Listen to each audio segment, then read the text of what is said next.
Hello everyone, I am Akasnil Samanto from Panskura, Purba Mednipur, West Bengal. Currently, I am pursuing B.Pharm from NSHM Knowledge Campus, Kolkata. Talking about my schooling, I completed my secondary and higher secondary education from Bhogpur Kenaram Memorial High School. I have completed my internship from Tamralipto Government Medical College and Hospital, Tamluk, Purba Mednipur, where I developed a deep knowledge on medicine dispensing, patient care, store management, blood bank, and patient counseling.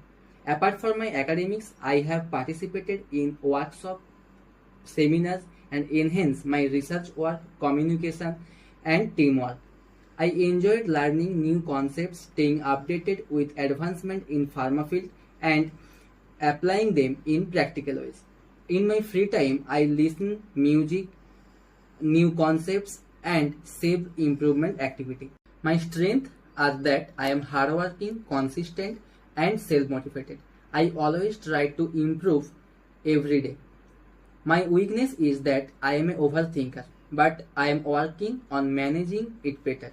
My ambition is to become a successful pharmacist and aim to explore the opportunities in pharmaceutical research and development where I can contribute to innovation and make a meaningful impact in healthcare.